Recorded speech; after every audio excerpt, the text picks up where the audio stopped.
1절부터 27절까지의 말씀입니다. 구약성경 신면에 위치한 창세기 9장 18절부터 27절까지 저와 한 절씩 교독한 후에 마지막 27절을 한 목소리로 봉독하도록 하겠습니다.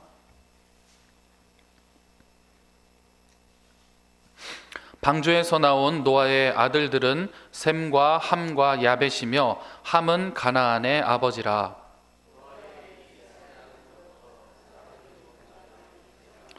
노아가 농사를 시작하여 포도나무를 심었더니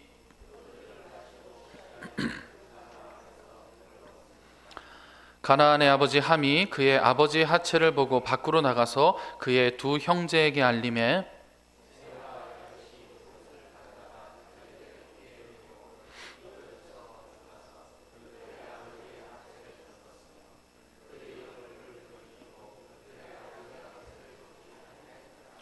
노아가 술이 깨어 그의 작은 아들이 자기에게 행한 일을 알고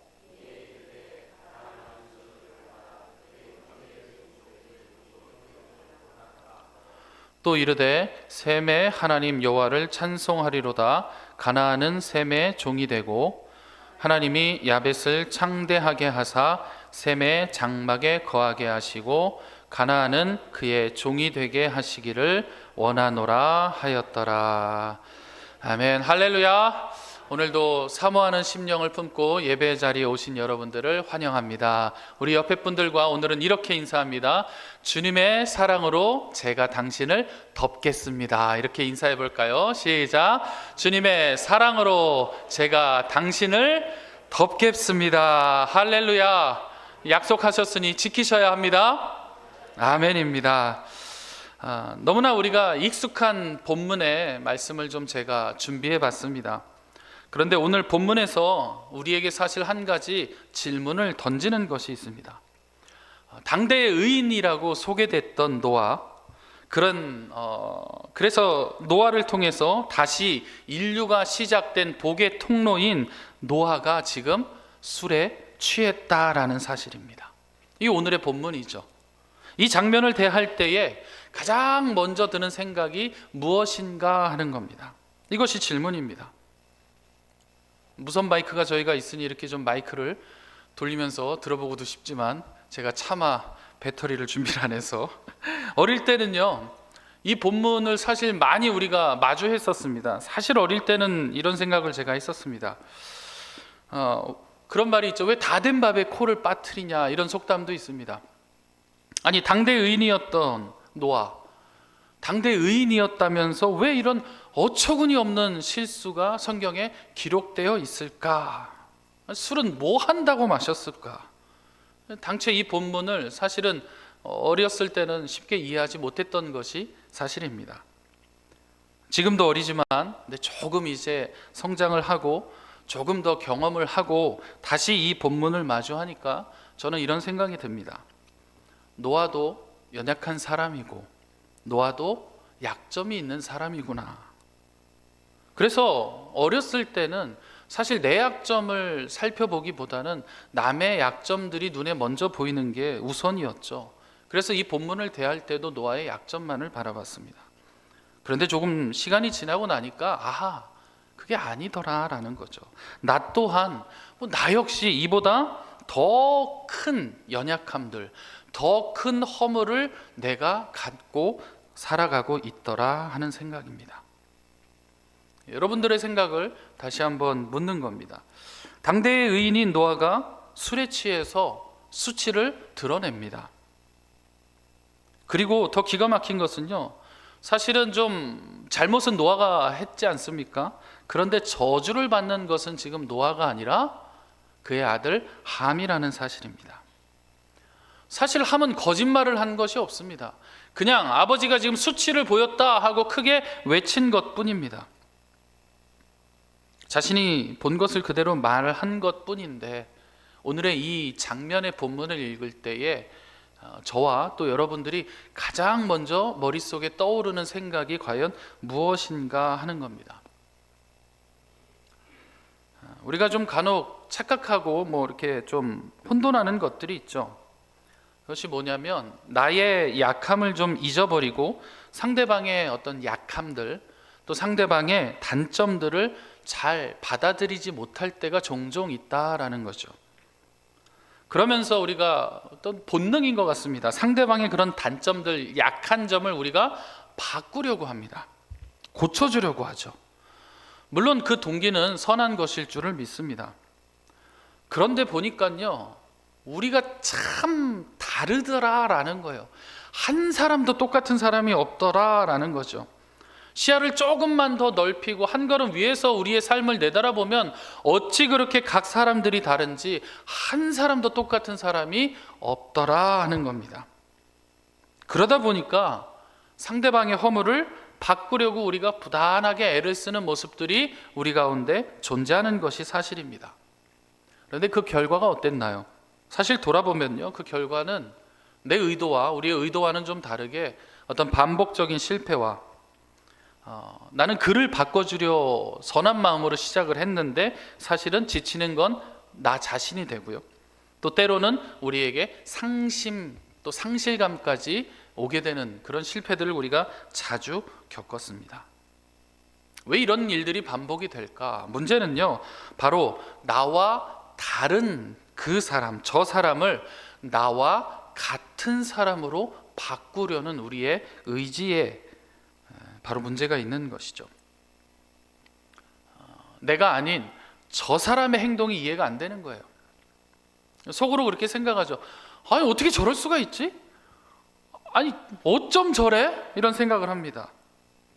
그러면서 그 이면에 어떤 모습이 있냐면, 적어도 나는 그렇게 하지 않아, 나였다면 이라는 전제를 갖게 되죠. 그 사람이 가지고 있는 그 약점들은 흡사 나에게는 없는 사람인 것처럼 나는 그렇게 생각하고 다른 사람은 그렇게 바꾸려고 노력하는데, 가만히 보면 나와 같은 모습으로 바꾸려 한다라는 것이죠. 그런데 우리가 좀 인류의 역사를 돌아보면요, 아니 성경의 역사를 좀 돌아보면 가까이에는 예수님 가까이 있었던 12 제자들도 사실은 끝끝내 다른 모습으로 각자의 모양으로 하나님의 일을, 예수 그리스도의 일을 맡아 사역을 했다라는 사실을 우리는 알고 있다는 것이죠. 우리의 이 서로 다름, 우리의 이 연약함으로 표현할 수 있는 서로의 다른 모습들은요, 어떻게 보면 우리가 이 땅에서 살아가는 이 생의 마지막까지 함께 가지고 함께 살 수밖에 없는 문제일 수 있습니다. 동시에 이 말은요, 우리는 각자가 가지고 있는 고유한 품성들, 또 고유한 인격대로, 그 품격대로 살아갈 수밖에 없다라는 겁니다. 그래서 각자가 너무나 다 다른 형태다라는 거죠. 언제까지냐면 예수 그리스도가 다시 이 땅에 오시는 그날까지는 우리의 연약함을 가지고 살 수밖에 없다라는 사실이 좀 전제가 되어야 합니다. 그러면 우리는 예수 그리스도를 다시 만나는 그날까지 이 땅에서 계속해서 살아가야 하는데, 우리 안에 이렇게 존재하고 있는 이 연약함들, 이 문제들을 어떻게 다뤄야 하는가 하는 것이죠. 성경에서 그 답을 명쾌하게 찾을 수 있습니다. 우리가 또 하나 착각하는 건 무엇이냐면요, 성경에서 아주 좋은 하나의 모델을 세워서 그 모델과 가장 흡사하게, 가장 닮도록, 그저 똑같이만 살도록 제시하는 것 같지만 사실은 그렇지 않다라는 사실입니다. 각자의 고유한 형상이 그래서 하나의 모습으로 일치되는 것이 아니라 각자 고유한 품성대로 성장하여서 그리스도의 분량까지 자라서 각각 다른 형태의 의의 열매를 맺기를 바라는 것이 성경에서 우리에게 권면하고 있는 것이죠. 아까 말씀드린 대로 계속해서 남아있는 이 우리의 연약함을 어떻게 다뤄야 하는가, 오늘 이 부분을 저와 함께 말씀을 통해서 함께 찾아보도록 하겠습니다. 먼저 오늘 본문인데요, 23절을 다시 한번 읽어볼까요? 시작. 셈과 야벳이 옷을 가져다가 자기들의 어깨에 메고 뒷걸음쳐 들어가서 그들의 아버지의 하체를 덮었으며 그들이 얼굴을 돌이키고 그들의 아버지의 하체를 보지 아니하였더라. 노아의 세 아들의 이름은 셈과 함과 야벳이죠. 이렇게 가족 공동체를 지금 이루고 있습니다. 가족 공동체에서 한 사람의 연약함이 수치가 드러났을 때에 가장 좋은 방법은 무엇인가? 성경적인 해답은 무엇인가? 바로 그의 수치를, 그 허물을, 그 연약함을 덮어주는 것입니다. 그런데 이 하나의 본문만을 가지고 성경 전체가 이야기하는 것이 덮는 것이다 라고 얘기하면 좀 위험성이 있겠죠. 그래서 제가 좀 말씀을 묵상하며 찾아보니 이미 태초부터 하나님은 우리의 약함이 드러날 때에 어떻게 해야 하는지를 알려주고 계셨더라 하는 겁니다. 그것이 창세기 3장 21절의 말씀입니다. 우리 한번 같이 읽겠습니다. 시작. 여호와 하나님이 아담과 그의 아내를 위하여 가죽옷을 지어 입히시니라. 아멘. 요 바로 앞절인데요. 2장 25절에 어떤 내용이 있냐면요, 아담과 그의 아내 두 사람이 벌거벗었으므로 부끄러워하지 아니하리라, 이렇게 기록하는 구절이 있습니다. 이는 서로에게 숨김이 없고 서로에게 가릴 것이 없다라는 의미가 되겠죠.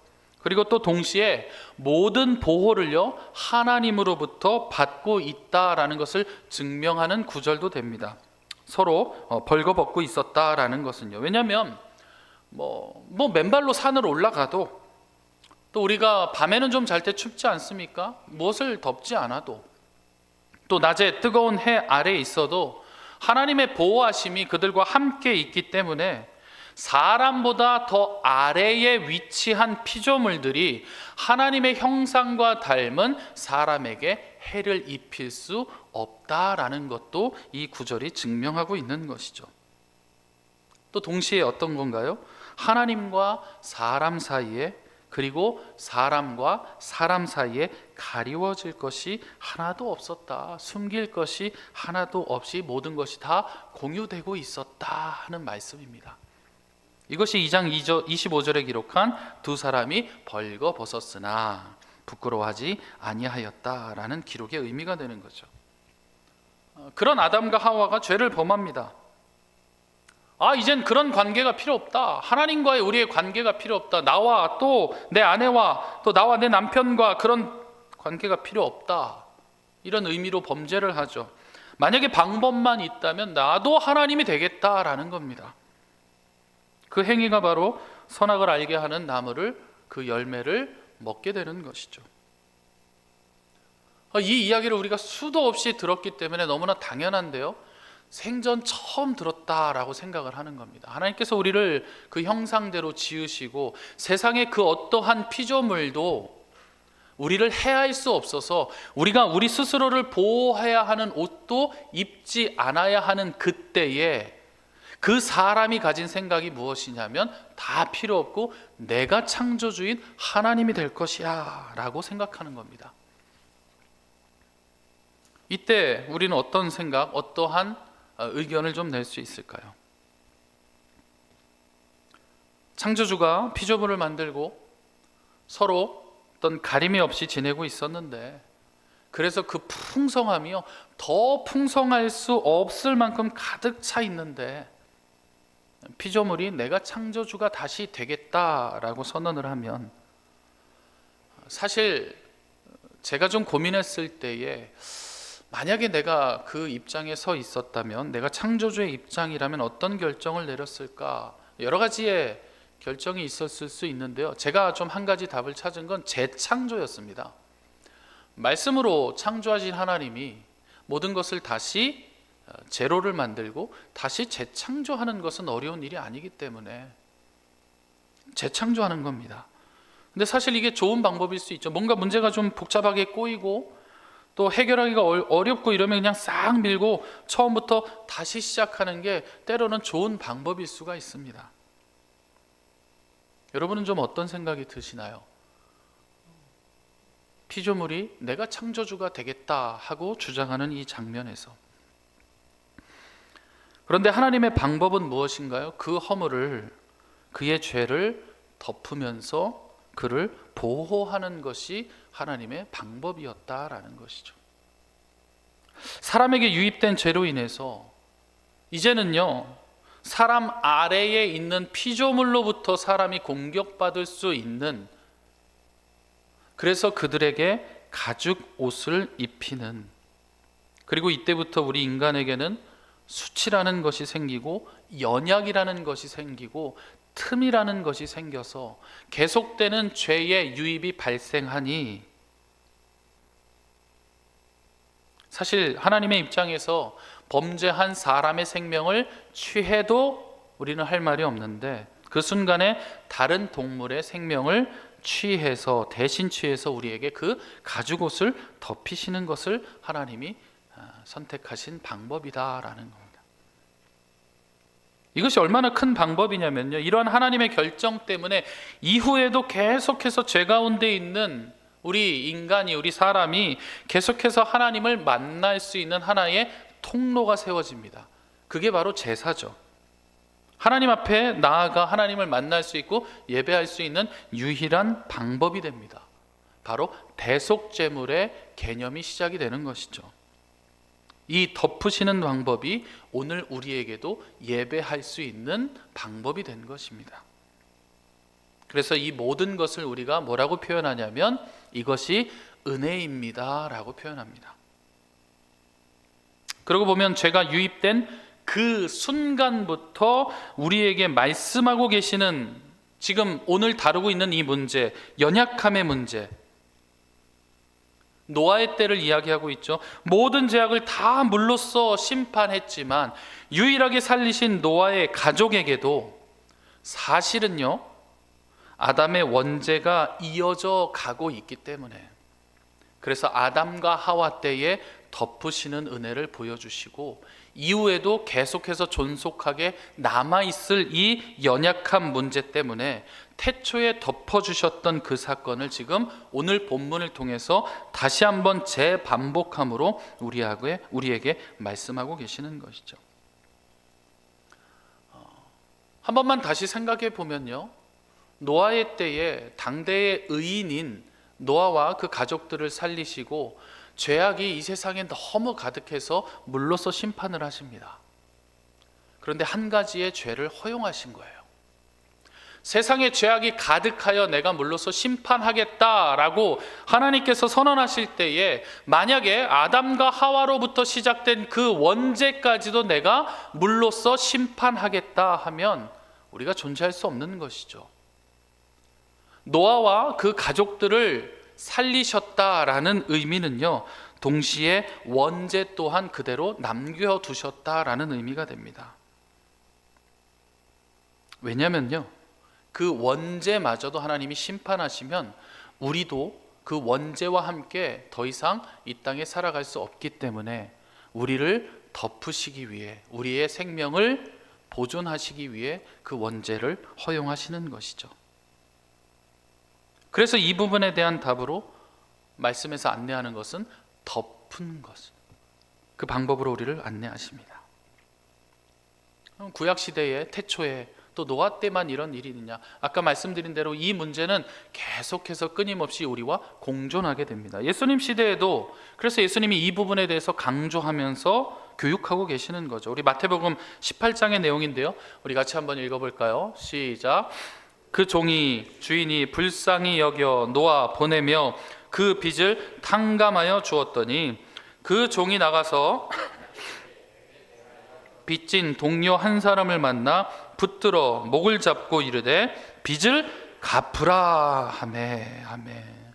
이 말씀이 어디서 등장하냐면요, 예수님께서 천국에 대해 말씀하실 때에 하나의 비유로 말씀하시는 장면입니다. 천국은 그 종들과 결산하려 하는 어떤 임금과 같다, 이렇게 이야기가 시작이 되죠. 결산할 때 보니까 한 종이 10,000달란트나 빚이 있어서 네 몸도 팔고 종이 되라, 네 아내도 팔고 자식도 팔고 그 모든 소유를 다 팔아서 갚아라, 이것이 마땅하다라고 이야기하시지만 결국에는 어떻게 하십니까? 그 빚을 다 탕감해 주는 것이 천국의 임금이다 하고 교훈을 가르치십니다. 잘 알고 있는 우리 말씀이죠. 그런데 문제는 무엇이냐면 그 빚을 탕감받은 사람이 자신도 받을 돈이 있더라라는 거예요. 그래서 자신이 받을 돈을 정확하게 계산해서 받아내겠다 하는 부분입니다. 어떻게 받나요? 우리 말씀 보면 28절에 어떻게 받나요? 그 사람의 목을 잡습니다. 좋게 말했을까요? 윽박질렀겠죠. 우리 새벽 예배 때 담임 목사님께서 설교 중에 설명하신 사실 폭력이 바로 이것입니다. 장담하고 혈기를 앞세우는 모습의 현장인 거죠. 내가 받을 것은 받아야겠다. 상대방이 죄를 지었으면요, 상대방이 매맞을 일을 했다면 나는 그에 맞는 행동을 해도 돼 하고 장담하고 폭력을 행사합니다. 그런데 이 비유가 예수님께서 왜 이야기를 시작했냐면요, 그 말씀의 첫 내용이 베드로의 질문부터 시작을 합니다. 우리 18장 21절 말씀 22절까지 같이 한번 읽어보겠습니다. 시작. 그때 베드로가 나와 이르되 주여, 형제가 내게 죄를 범하면 몇 번이나 용서하여 주리이까? 7번까지 하오리이까? 예수께서 이르시되 내게 이르노니 7번뿐 아니라 7번을 70번까지로 할지니라. 아멘. 이 질문으로부터 시작된 비유가 바로 이 빚을 탕감받은 사람의 이야기입니다. 베드로가 질문하는 거죠. 주님, 그 허물을 내가 덮어주는데 좀 지칩니다. 사실 그 당사자는 몰라요. 내가 지금 얼마나 참고 있고 그 사람의 허물 때문에 얼마나 견디고 있는지 모르더라고요. 제가 얼마나 더 참아야 합니까? 그 사람의 허물 때문에 내가 지금 보고 있는 피해가 있는데, 심적인 피해가 너무나 큰데 그거 덮어주느라고 제가 고민하고 또 고민하고 잠을 못 자는데, 그래서 몇 번까지면 적당합니까? 이렇게 묻는 거죠. 그런데 사실 이 질문에 이면이 있습니다. 어떤 이면입니까? 몇 번까지 참고 그 다음에도 그 사람이 그 허물이 드러나면 내가 폭력을 행사해도 정당합니까? 하는 이면적인 질문이 동시에 있는 것이죠. 예수님의 대답은 무엇입니까? 7번씩 70번까지라도 네가 폭력을 행사하는 것은 옳지 않으니 계속해서 덮어주어라 라는 것이죠. 그 기반은 무엇입니까? 나는 너의 허물을 덮어주었는데 너는 왜 그 은혜를 입기만 하고 그 은혜를 흘려보내려 주변에게 끼치려 하지 않는가 하는 것입니다. 여기까지 우리가 한번 살펴보니까요, 왜 당대의 의인이다 라고 소개된 노아가 술에 취해서 그 수치를 드러내는 장면이 성경에 기록되어 있는지 좀 알 것 같습니다. 아까 말씀드린 대로 좀 어렸을 때 이 본문을 배웠을 때는 좀 성경에서 빼면 좋지 않을까? 굳이 이런 내용을 왜 성경에 기록했을까? 그런데 사실은 우리가 꼭 알고 따라야 할, 없어서는 안 될 아주 귀한 말씀이다라는 사실입니다. 노아가 그 연약함을 보였을 때에 우리가 취해야 할 반응이 무엇인가? 이것을 성경에서 계속해서 우리에게 묻고 있는 하나의 질문이고, 또 동시에 계속해서 그 답을 주고 있는 것이죠. 정답은 무엇이었나요? 그 허물을 덮어주는 것입니다. 이것이 성경에서 우리에게 말하고 있는, 계속해서 묻고 있는 질문이며, 동시에 이미 태초부터 하나님께서 답을 주고 계시는 부분이다라는 것이죠. 그러고 보면 베드로가 역시 제자 중에 제자죠. 수제자가 맞습니다. 베드로의 질문은 뭐였나요? 7번까지는, 제가 7번까지는 그 허물을 덮을 수 있습니다 였습니다. 남이 나보다 좀 약한 부분, 그래서 최소한 내가 이러한 어떤 부분에서는 조금 우월하다, 내가 좀 더 정답에 가깝다 싶으면 장담하고 덤벼드는 것이 우리의 본성이죠.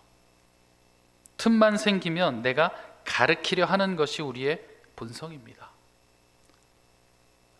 그래서 장담하고 우리 마음껏 우리의 본성을, 폭력을 내뿜죠.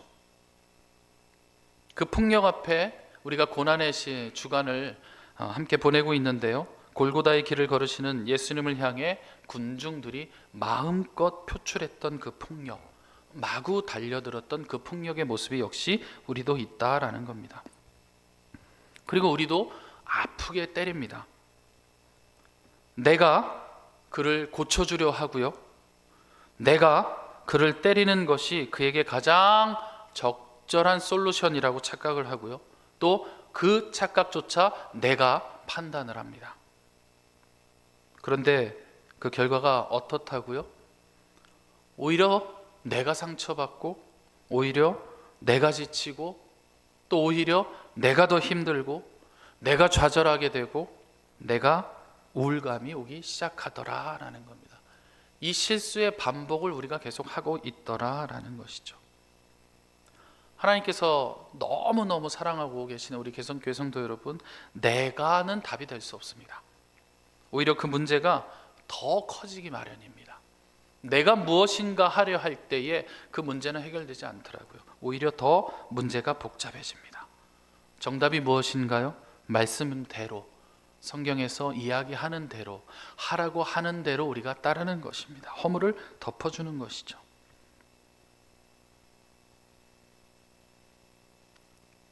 내가 그 허물과 수치를 덮기 위해 몸부림치는 것이 아니라 내가 그에게 무엇인가를 할 수 있는 확신으로 다가설 때에 그 결과는 걷잡을 수 없이 더 복잡하게 되는 것이 사실입니다.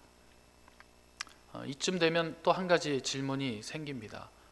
남의 허물은 덮어주는 걸 알겠는데 내 허물은 어떻게 해야 될 것인가? 이 문제가 우리를 만나게 되죠. 성경은요, 정답부터 말씀드리면 다른 사람의 허물은 덮되 나의 연약함은 있는 그대로 주님 앞에 나아가 고백하라고 우리를 안내해 줍니다. 이 방법을 거꾸로 썼을 때 문제가 생기죠. 사실은 이 방법을 거꾸로 사용한 사람이 바로 다윗입니다. 다윗은요, 밧세바 사건 때에 스스로의 허물을 덮으려 했죠. 그래서 성경에서 이 부분만큼은 분명히 그것이 죄였다라고 기록하는 겁니다. 우리 사무엘하 말씀을 한번 같이 읽어볼까요? 시작. 그 편지에 써서 이르기를 너희가 우리아를 맹렬한 싸움에 앞세워두고 너희는 뒤로 물러가서 그로 맞아 죽게 하라 하였더라. 아멘. 어떤 장면인지 다들 아시죠? 다윗이 꿈꾸는 것이 지금 뭔가요? 나의 허물을 덮는 완전 범죄를 꿈꾸고 있습니다. 그래서 내가 한 일로부터 나 스스로 자유함을 얻으려고 하는 것이죠. 그러려면 어떻게 해야 되나요? 우리아가 전쟁에 나가서 죽어야 됩니다. 결국 죽죠. 우리아를 죽인 것은 어떤 적의 군대가 죽였지만 이것은 하나의 명분에 불과합니다. 다윗이 스스로 나의 허물을 덮기 위한 명분에 불과하다라는 것이죠. 사실 우리아를 죽인 것은 다윗입니다. 죄는요, 그래서 또 다른 죄를 낳고요, 그 죄는 드러내지 않기 위해서 의로움과 어떤 명분의 옷을 입고 거짓을 낳게 되어 있다라는 겁니다. 남의 허물을 덮을 때는요, 생명의 열매를 얻을 수 있지만 내가 나의 허물을 덮으려 할 때는요, 사망의 열매를 얻게 됩니다. 우리 사무엘하 말씀 한 절 더 읽어볼까요? 시작. 사무엘하 11장 25절 그 전일 겁니다. 없나요? 제가 읽어드리겠습니다. 사무엘하 11장 25절입니다. 다윗이 전령에게 이르되 너는 요압에게 이같이 말하기를 이 일로 걱정하지 말라. 칼은 이 사람이나 저 사람이나 삼키느니라. 그 성을 향하여 더욱 힘써 싸워 함락시키라 하여 너는 그를 담대하게 하라 하니라. 아멘. 어떤 내용이냐면요, 우리아가 죽었지만 요압아 너 신경 쓰지 마. 원래 전쟁 때 칼은 이 사람도 죽이고 저 사람도 죽이는 거니까 신경 쓰지 말고 어떻게 해요? 너 할 일을 계속해서 그 성을 함락시켜라. 이것을 좀 전해라 하는 구절입니다. 괜찮다는 겁니다.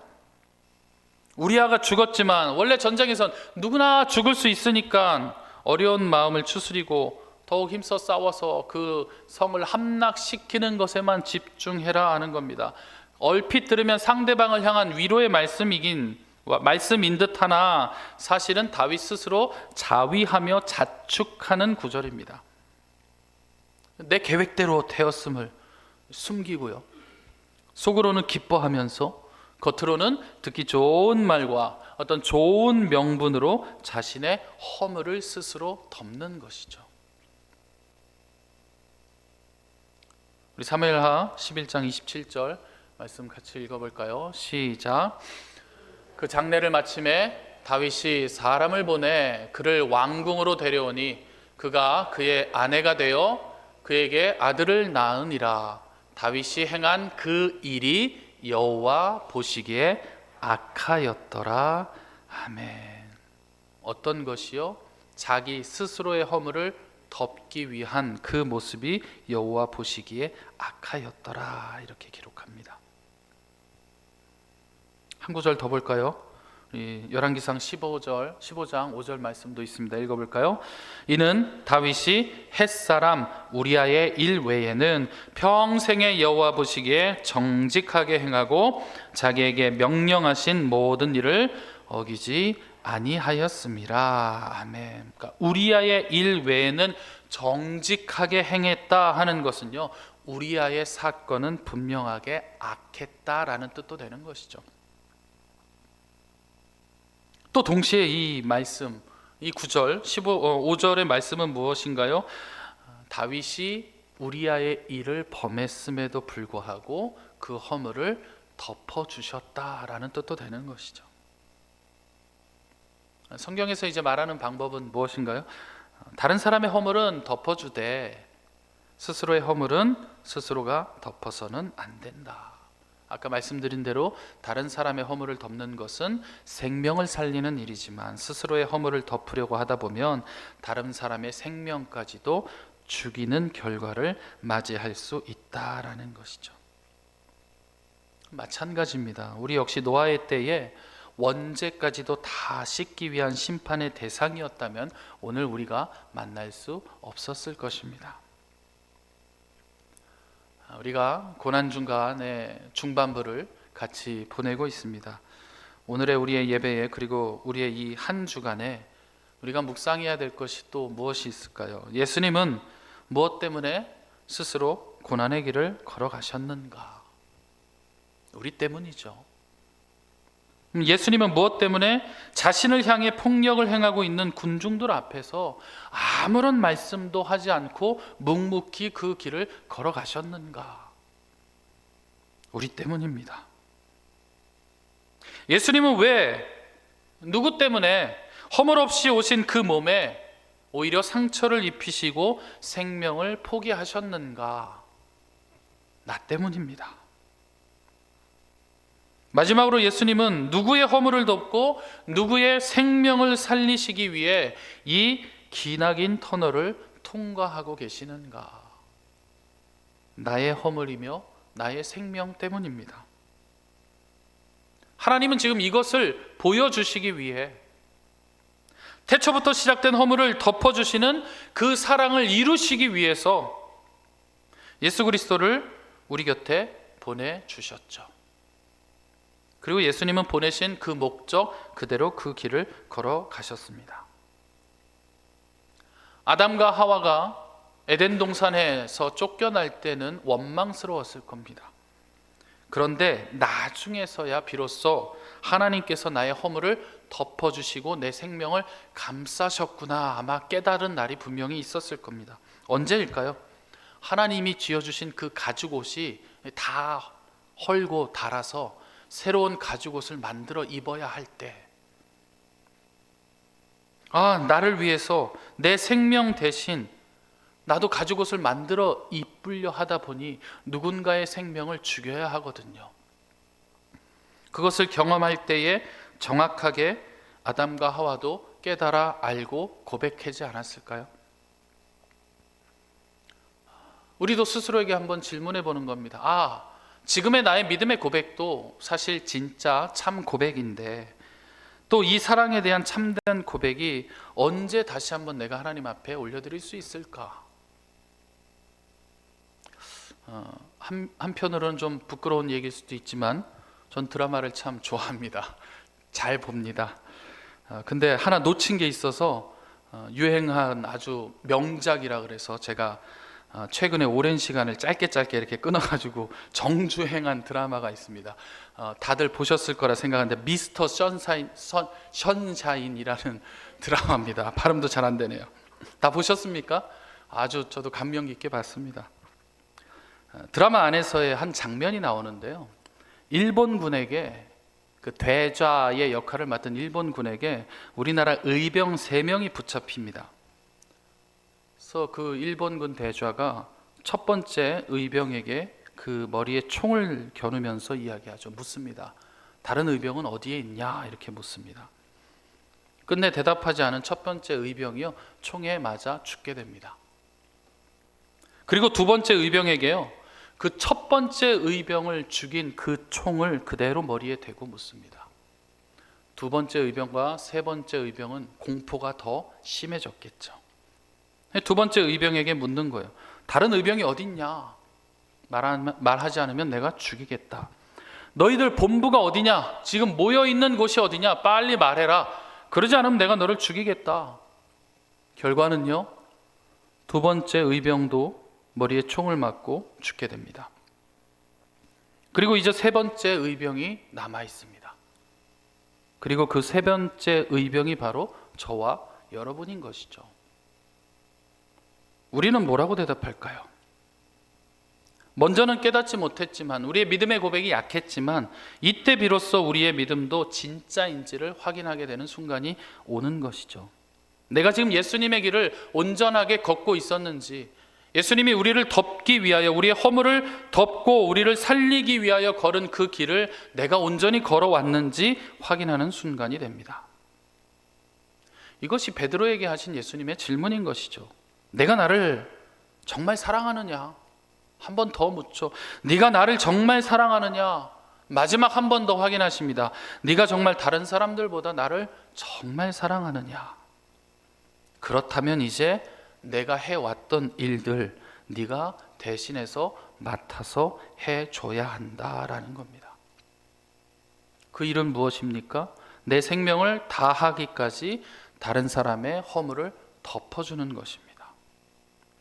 그때 비로소 우리의 고백도 진짜 고백, 찬 고백이 터져 나올 수 있는 순간을 맞이하게 되는 것이죠. 이 모든 것을 은혜라고 합니다. 허물을 덮어주는 것, 이것이 은혜입니다. 마지막 말씀, 로마서 말씀 한번 같이 읽어보겠습니다. 시작. 불법이 사함을 받고 죄가 가리어짐을 받는 사람들은 복이 있고, 주께서 그 죄를 인정하지 아니하실 사람은 복이 있도다 함과 같으니라. 아멘. 다윗의 시를 인용한 로마서에서는요, 그 죄가 가리어짐을 받는 사람들을 말합니다. 또 그 죄를 인정하지 아니하실 사람들이 복이 있다라고 기록하죠. 어떤 뜻이 숨겨져 있습니까? 분명한 허물이 있지만 그것을 덮은 사람, 은혜로 그 허물을 덮음을 받은 사람들에게는 죄를 찾지 않으신다라는 말씀이죠. 그 죄, 그 약함을 해결하는 성경의 방법이 바로 이 방법입니다. 사진 한 장 보실까요? 제가 찍은 사진인데요, 한 4-5년 정도 전 일입니다. 같이 사역하던 우리 여자 전도사님, 이제 다음 달에 결혼한다고 얼마 전에 와서 제게 고지서를 주고 갔거든요. 참석을 해야 됩니다. 이제 영종도에서 나고 자라고 영종도에 지금도 살고 있어서 제가 영종도에 대한 관심이 많다 보니 언젠가 넘어오세요 그래서 식사 대접을 받은 적이 있었습니다. 그래서 식당에 올라가서 창밖을 봤는데 풍경이 너무 좋은 거예요. 이 운동장이 너무 좋은 거예요. 그래서 제가 사진을 찍고요, 이렇게 사진 위에 그림을 그릴 수 있지 않습니까? 제가 그린 게 혹시 뭔지 보이시나요? 뭐 같으세요, 보시기에? 잘 안 보이시나요? 이쪽에 보면 십자가가 있는데 보이시나요? 저 위에 있습니다. 교회입니다. 이쪽에 2개 기둥이 있죠. 게스트 하우스입니다. 제가 혹시라도 영종도에 정말 이렇게 교회에서 사역을 하고 있으면 놀러 오시면 됩니다. 훗날에. 그리고 본 예배당이 어딘지 혹시 보이시나요? 이건 저만 보일 수 있습니다. 지하에 있습니다. 그래서 그릴 수가 없었습니다. 보이는 곳마다 너무 좋은 곳이 있으면요, 이곳에 교회가 세워지면 좋겠다 하는 제 마음에 좀 그런 마음들이 있습니다. 이 그림을 그릴 때 제 표정이 어땠을까요? 상상이 안 되면 지금 제 표정을 보시면 됩니다. 이 그림을 설명하고 있는 제 표정이 어떤가요? 우리는요, 꿈을 꿀 때 기대와 어떤 희망을 갖게 되죠. 우리가 꿈꾸는 교회가 있습니다. 우리는 어떤 교회를 꿈꾸고 있는가 하는 것이죠. 그 꿈꾸는 교회를 지금 우리는 세우고 있는 것이고, 앞으로 우리가 꿈꾸는 교회를 향해서 걸어가고 있는 것입니다. 여러분, 어떤 교회를 꿈꾸시나요? 답이 어디 있는지 아십니까? 옆에 분 표정 보시면 압니다. 한번 볼까요? 우리 옆에 분 한번 보십시오. 밝은 꿈을 꾸고 계시는지, 그죠? 갑자기 얼굴 표정이 다 밝아지셨죠? 이것이 우리가 꿈꾸는 교회입니다. 우리 말씀을 마치고 오늘은 좀 같이 기도하기를 소망하는데요. 예수님이 이 땅에 오신 유일한 이유가 바로 이것입니다. 바로 우리의 죄, 우리의 약함, 우리의 그 연약한 그 허물을 덮어주시기 위함입니다. 사실 이 기적과도 같은 은혜로 우리가 몸된 교회가 된 것입니다. 노아의 수치를 그 가족이 덮어준 것처럼요, 우리도 주님 안에서 한 가족의 공동체로 모였습니다. 이것이 바로 교회입니다. 오늘 이 말씀이 도전이 되셔서 이미 교회인 우리가 나의 허물은 주님 앞으로 가져가고 또 남의 허물은 내가 먼저 덮어주는 그런 교회이기를 소망합니다. 또 그런 교회로 걷고 있음을 주님의 이름으로 축원드립니다. 아멘. 우리 이 시간에